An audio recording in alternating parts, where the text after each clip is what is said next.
Come on, Rocket. Come on. Go. Hey everybody, it's Ryan. It's in the morning and I'm in the 8235R. Now I'm going to be hitting the ground with the vertical tillage tool to smooth things out. We've probably got maybe only 2 days left, including today, of tillage ahead of corn as far as seedbed prep. So things are looking pretty good. We've been waylaid a little bit because it's been raining constantly, but for the last week I haven't been able to get out in the fields. Tomorrow we're planning on getting back and planting again, so we're heading out. Travis is going to be disking with the 4640 today. He's going to be flattening out some chiseled ground. That way that's ready to go. And then what we've been doing is hitting the chiseled ground with the disc and then the VT. Well, right now I'm heading out across the road from the main farm to hit the bean ground with the vertical tillage tool. So I'm going to do that, and then I'm going to head down to Travis's place, hit the bean ground down there, as well as hit some of the disc ground straight back. So sit out there and start getting some work done.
So if you haven't noticed, this field has already been worked down, but if you see those tire marks from the large flotation tires, they spread fertilizer here. That's what all these white dots are. And I'm working them into the ground before we go through and plant. We wanted to incorporate our fertilizer, even though this has already been hit once and has already been mixed up. We want to hit it again. What I'm doing now is I got to adjust the wings to make sure that I'm not cutting in too deep on the sides, because I'm noticing along the edge, which is visible from the last time this was hit with the VT, these little ridges right here, those are made from the outer wing of the VT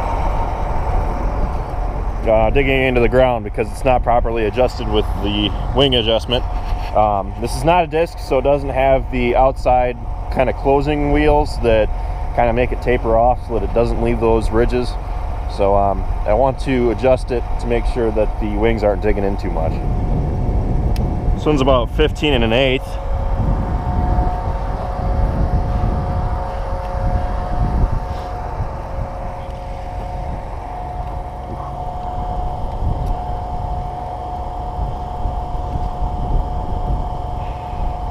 We really didn't have this set up too bad, but I want to pull the wheels, actually push the wheels down a little bit more to kind of prevent that ridging.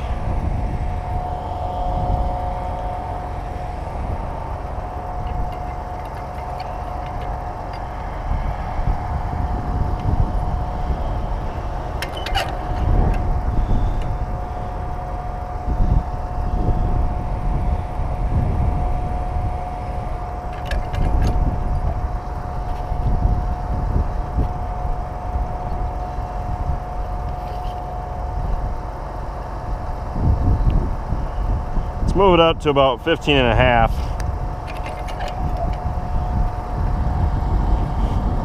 Since this field has already been worked on once, it's not going to be perfect, because when you work ground down, it kind of, I don't know what the right word for it is, but it kind of settles out and makes it difficult to prevent that ridging, because no matter which way you're going, it's always going to try digging in since we're on a slope. Doesn't do it so much if you're on flat ground. Not so well on a slope.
Done on this side. Got 2 more strips over there to do, and then we'll be heading down to Travis's place.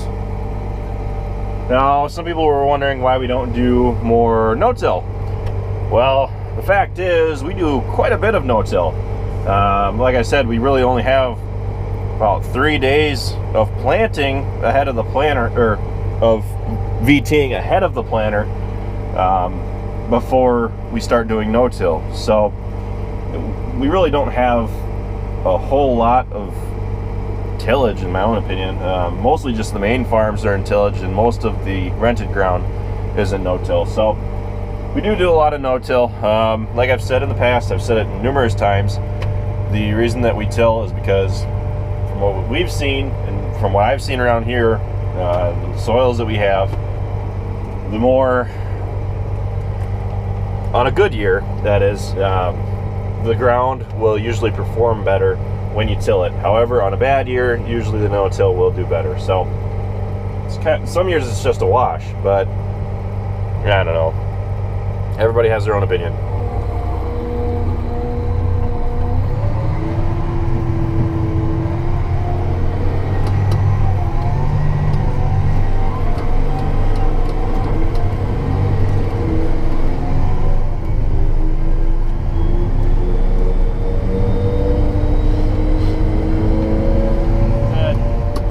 One more day after today, and I should be pretty well done working ground down ahead of the planter for corn. Beans is a different story. But now I'm standing out in the strip, one of the 2 hay strips that was sprayed down by Andrew. So it's over here, the bean strip below it. I'm going to be hitting that once, and I'm going to be hitting this twice up here, all this hay. So we're just trying to mellow it out, and no, we don't have to do this. However, for one, I want to see what the VT does to burn down hay, and I just want to see it all mixed up, as well as seeing the fertilizer mixed in, because as you can probably tell, there's fertilizer here.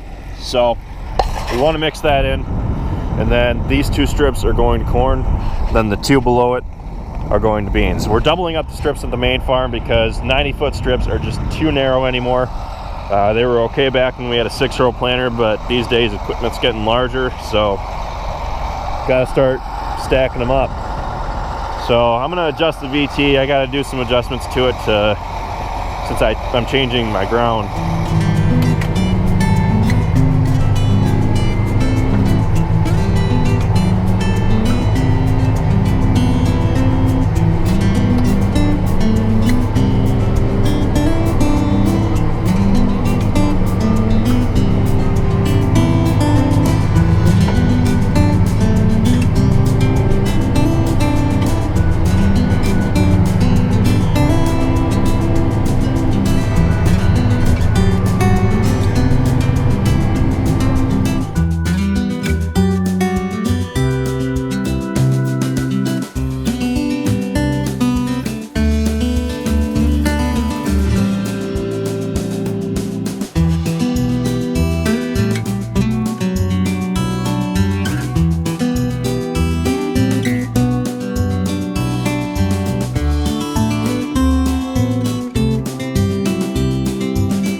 Alright, so I'm down at Travis's now. I am working down the bean ground. As you can see, there's quite a few weeds out in this one.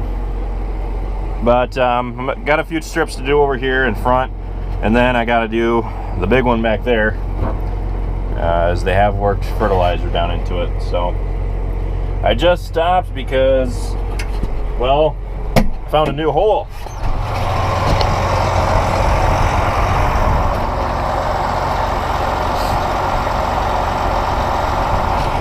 Leftovers from the days of lead mining. Usually when you get a lot of moisture, you'll get holes like that. Who knows, that may have just sunk. Kind of looks like it just sunk a couple days ago. Considering that there's a plant that's kind of uprooted in it. So, whatever, I'm gonna keep going. Jamie just brought me lunch.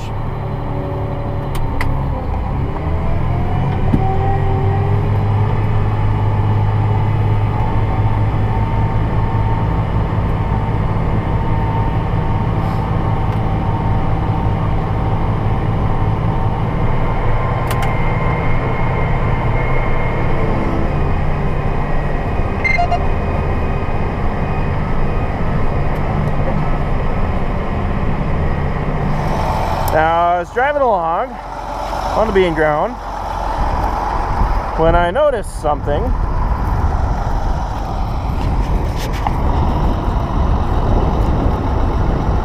Now, luckily for me, I saw it before I ran over it. Unlike our good friend Mr. Wes Pandy, who I see on Instagram,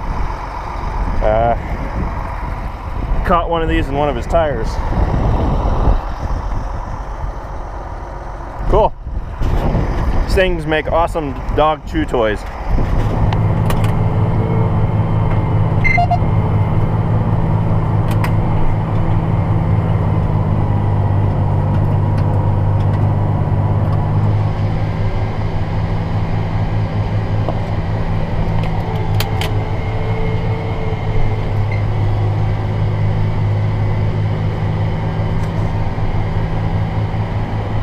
Well, that's all for now, folks.